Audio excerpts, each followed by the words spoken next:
और अब बात करते हैं कवर स्टोरीज की।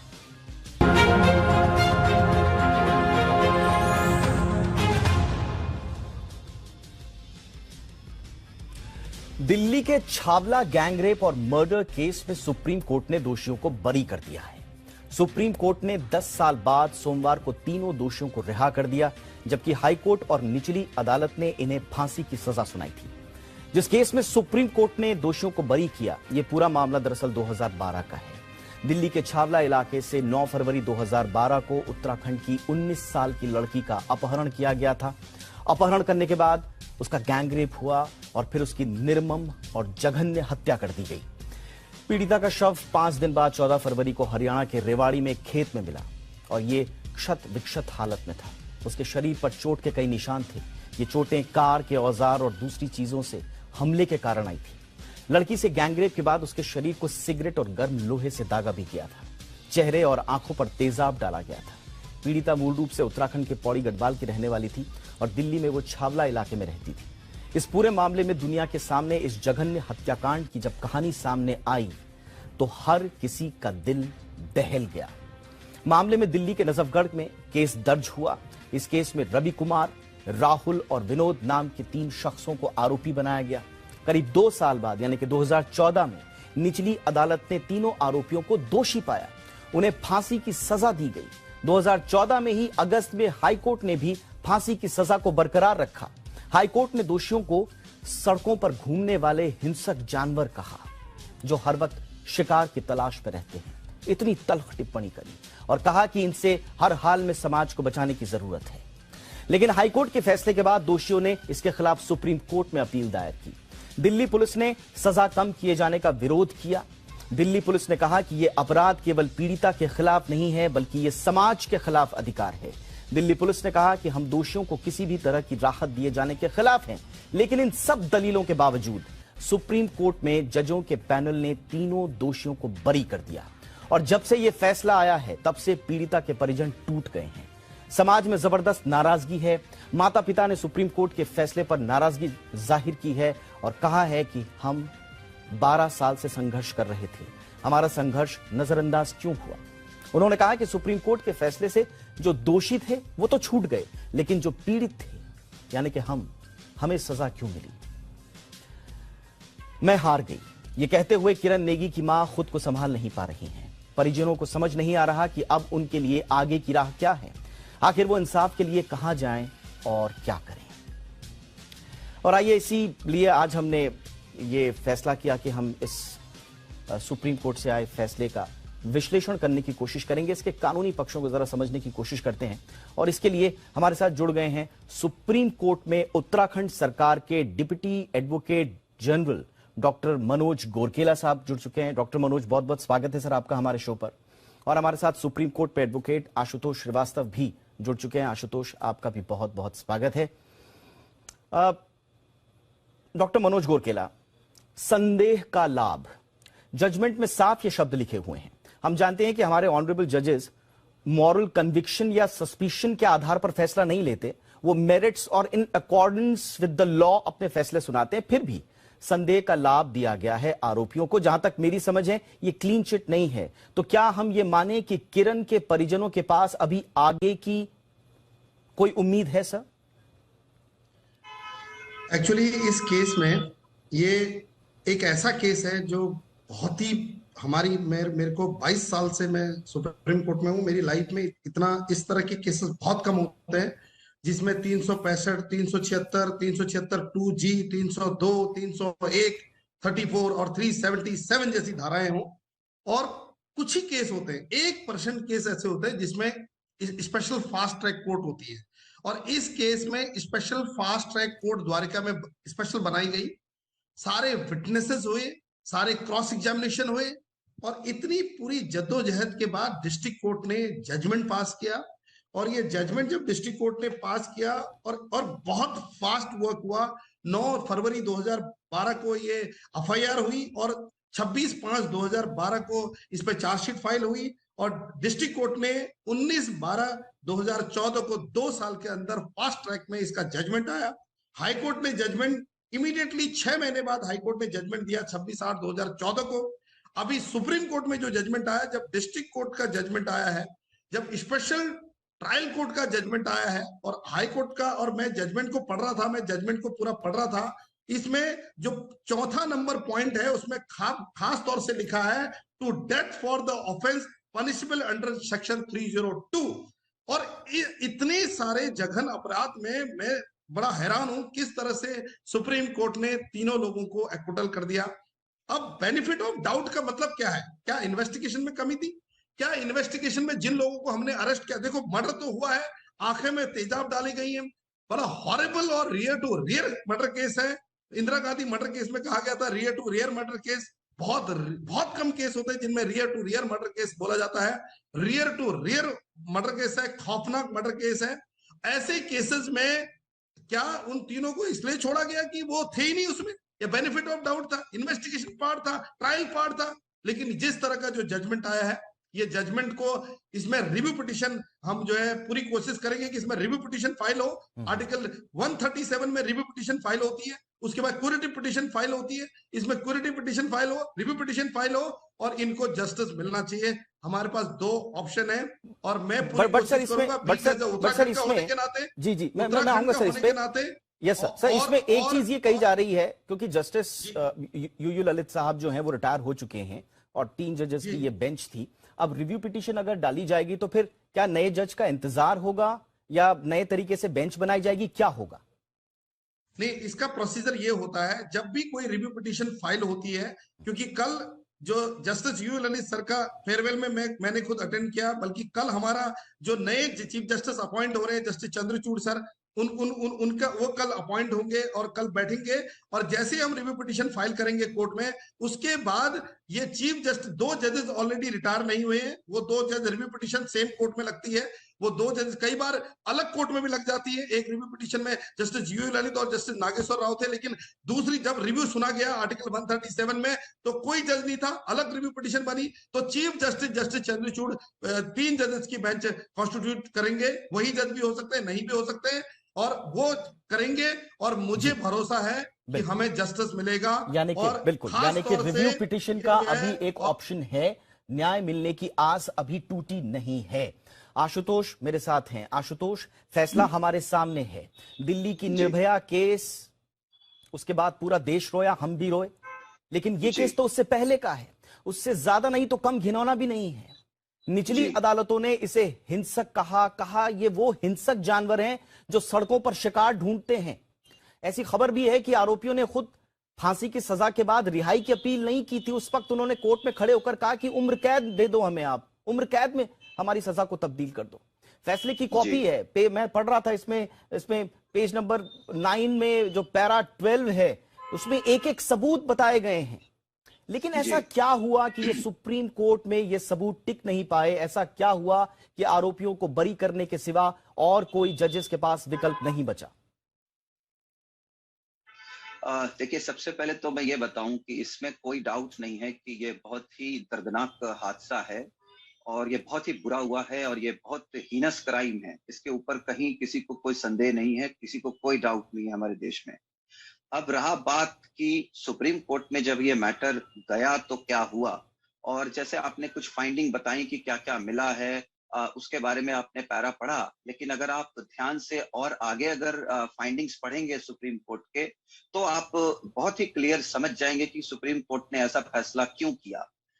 देखिए, इसमें ऐसा है, सुप्रीम कोर्ट ने बहुत सारे पुराने जजमेंट्स हैं जिसके ऊपर रिलाई किया है और कहा है कि जो दोषी हैं, जब तक ये पूरी तरह से कंफर्म ना हो जाए कि उन्होंने ही इस क्राइम को किया है, तब तक उनको जो है सजा नहीं दी जा सकती, उनको इनोसेंट समझना चाहिए।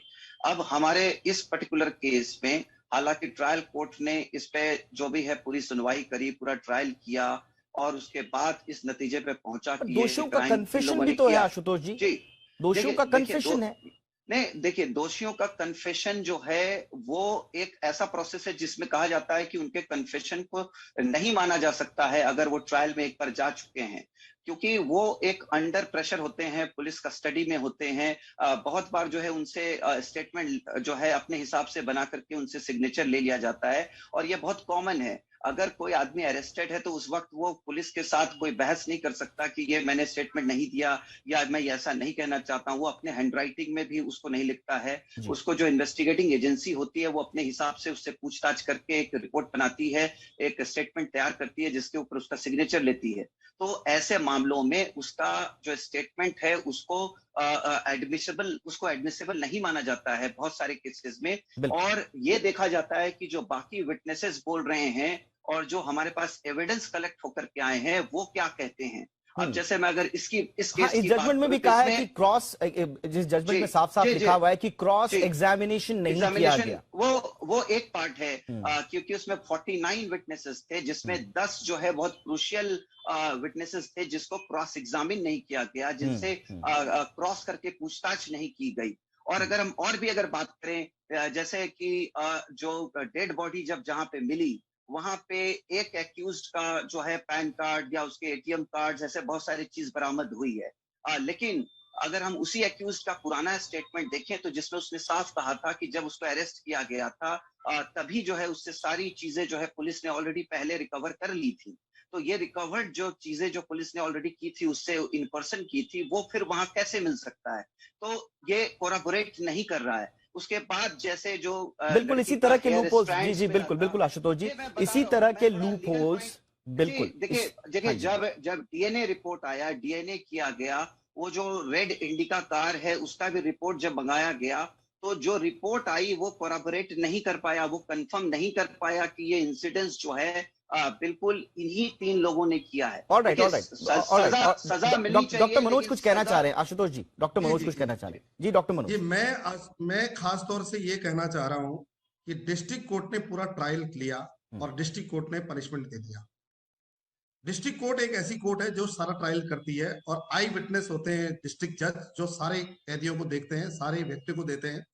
पहले पुलिस इन्वेस्टिगेशन करती है, चार्जशीट फाइल करती है, चार्जशीट फाइल होने के बाद चार्ज फ्रेम पे मैटर लगता है, चार्ज करता है डिस्ट्रिक्ट कोर्ट और डिस्ट्रिक्ट कोर्ट चार्ज करने के बाद पूरा ट्रायल फेस करने के बाद उन कैदियों को देखता है, एनालिसिस करता है, ट्रायल होता है, क्रॉस एग्जामिनेशन होता है, उसके बाद जजमेंट आता है।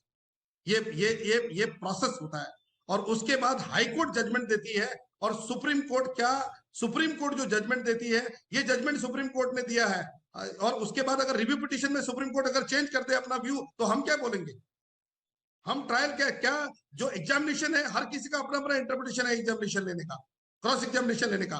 एक बच्ची जो है जिसकी आंखों में वो तेजाब डाल गया, इतना ब्रूटल मर्डर कर दिया गया, क्या पुलिस ने इन्वेस्टिगेशन सही नहीं करा? जब पुलिस ने इन्वेस्टिगेशन नहीं किया, ट्रायल सही नहीं करा, तो उस वक्त पे डिस्ट्रिक्ट कोर्ट ने वो ऑर्डर क्यों नहीं किया, पास किया? मेरा ये क्वेश्चन है भारत के इंडियन जुडिशरी सिस्टम से। क्या अभी रिव्यू पिटीशन में वो ऑर्डर पलट जाता है? There are many review petition where supreme court pass the order against the alright sir. Ashutosh, yes sir, Ashutosh कुछ कहना चाहिए।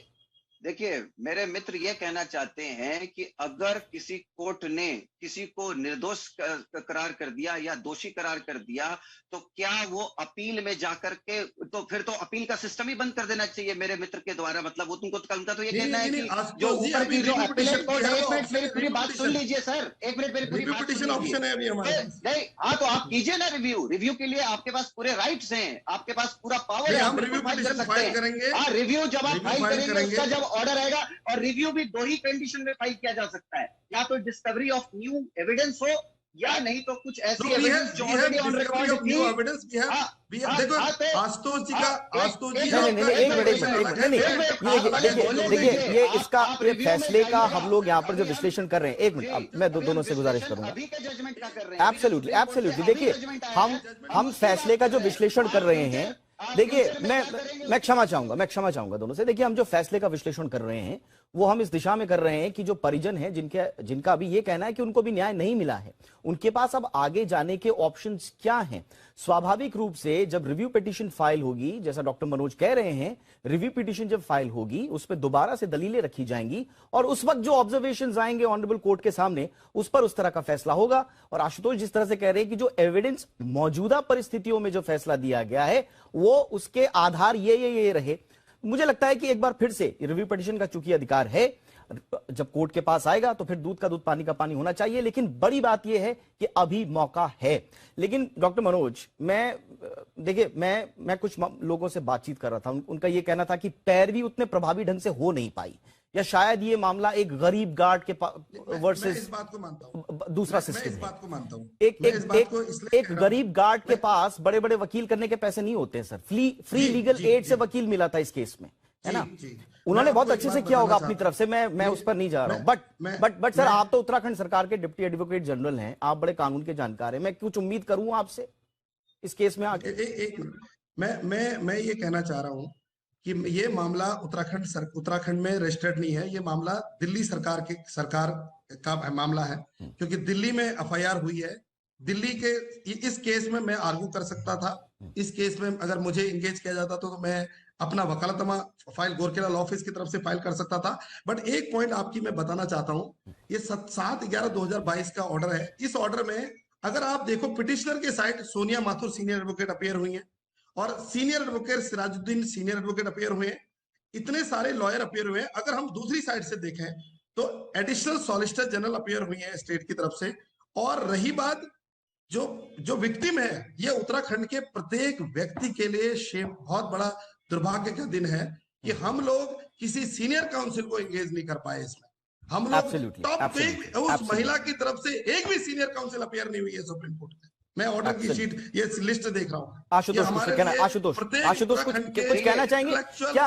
आशुतोष, इस तरह के केसेस, आशुतोष को क्या कुछ इस तरह के केसेस जो हैं वो इसलिए कम पड़ जाते हैं क्योंकि हम वो जिजीविषा नहीं दिखाते हैं ये केस लड़ने की, वो जिजीविषा नहीं दिखाते हैं हम लोग, चाहे वो। सबसे पहले तो ये कहना कि अक्यूज्ड ने बड़े बड़े वकील को हायर किया, ये बिल्कुल गलत है।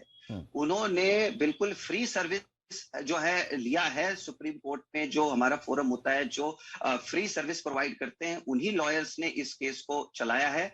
और एमिकस क्यूरी जो थी डॉक्टर एडवोकेट माथुर, उन्होंने इसको आगे सक्सेना इन लोगों ने आगे बढ़ाया है। और उन्होंने फ्री सर्विस लिया है और फ्री सर्विस से लीगल एड लेकर के ये फैसला आया है। और देखिए, अपील, हर एक का अपील भी राइट है, जिस तरह से रिव्यू उनका राइट है उसी तरह से अपील भी राइट है। और अपील में बहुत सारी चीजें जो है सामने आई हैं।